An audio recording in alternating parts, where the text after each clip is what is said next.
Next question है question number 4, exercise 3.2 data handling class 7। Question 4 है find the mode and the median of the data. ये data दे रखे, इसको हम data in ascending order, data in ascending order,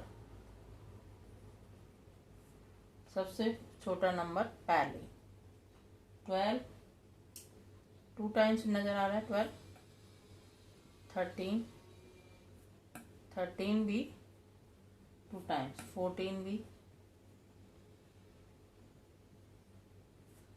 14 3 times, 16, 19।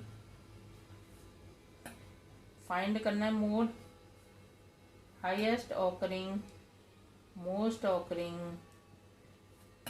Observation, सबसे ज़्यादा बार occurring observation, सबसे ज़्यादा बार कौन सी आई है 14, तो मोड भी 14, जो ज़्यादा टाइम है वही मोड। अब median, median is equal to data कितनी बार है 1 2 3 4 5 6 7 8 9, ऑड नंबर है इसीलिए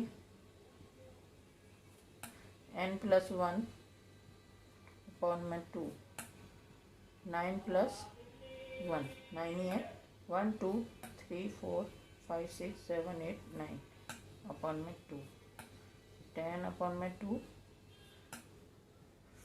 फिफ्थ ऑब्जर्वेशन, फिफ्थ ऑब्जर्वेशन कौन सी है फिफ्थ भाई 1 2 3 4 5 14, 14 मीडियन भी 14। ठीक है, ये हो गया क्वेश्चन 4 एक्सरसाइज 3.2।